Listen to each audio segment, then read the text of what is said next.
हरीश आपको स्वागत करुच्ची Harish Odia TV YouTube channel आउ एक नुआ भिडियो तो फ्रेंड्स वर्तमान समय देखो गोटे बहुत बड़ अपडेट रही कि +2 रिजल्ट 2024 को लेकिन बड़ सूचना रही। ओके तो वर्तमान देखो परीक्षा चली तो ये परीक्षा भितर रिजल्ट घोषणा कर ओके तो रिजल्ट केबे प्रकाश पाइबो ना मे 15 भितर ही रिजल्ट प्रकाश पाइबो बोली घोषणा कर यह सहित आहरी अन्य इनफॉरमेशन रही जो कि आपको जानवा निश्चित रूप आवश्यक।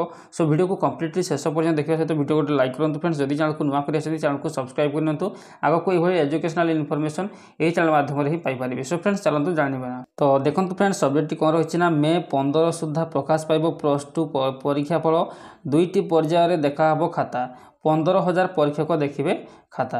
ओके तो कौन रही अपडेट जानू तो देखो गोटे दिन में प्रकाश पाइब युक्त 2 कला वाणिज्य विज्ञान और धंदामूलक परीक्षाफल एने सूचना देते सीएचएससी परीक्षा नियंत्रक अशोक कुमार नायक। तो सीएचएससी परीक्षा नियंत्रक सूचना अनुसार वर्ष मार्च 20 ही परीक्षा सरुची तो तेणु परीक्षा सरिबार 2 दिन भितर खाता देखा आरंभ हो अर्थात मार्च 22 रु खाता देखा आरंभ हो। ओके तो मोट 15,000 परीक्षक खाता देखा नियोजित कर 2टी पर्यायर खाता देखा तो मार्च 22 रु एप्रिल 2 एप्रिल 4 रु एप्रिल 15 जाए खाता देखा तो यापर मे 15 सुधा परीक्षा फल प्रकाश पाइब बोली कहते अशोक कुमार नायक। तो फ्रेंड्स ये इनफॉरमेशन कि मे 15 सुधा +2 परीक्षा फल प्रकाश पाइब बोली सूचना मिलूँ।